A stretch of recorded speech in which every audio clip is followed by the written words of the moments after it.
As teams and organizations perform their work in increasingly dynamic environments, team effectiveness can be influenced by how proactive team members are in anticipating and solving problems. But is member proactivity always beneficial for teams? Or can it be dysfunctional? Across 2 large-scale team studies, researchers found that member proactivity is most effective for work teams when it's aligned with conscientiousness. As it turns out, simply filling a team with proactive people does not necessarily create a more effective team. Proactive members, who are gung-ho about change but who are not willing to engage in thoughtful planning, strategy, and coordination, may actually hurt their team's effectiveness. Rather, teams made up of proactive members who are also conscientious about collaborative planning tend to coordinate and perform better.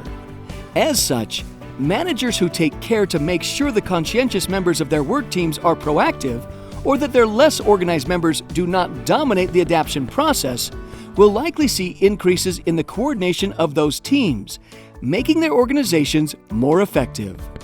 Wonder how to make teams more effective by leveraging proactivity-conscientiousness alignment? If so, you may want to read this paper.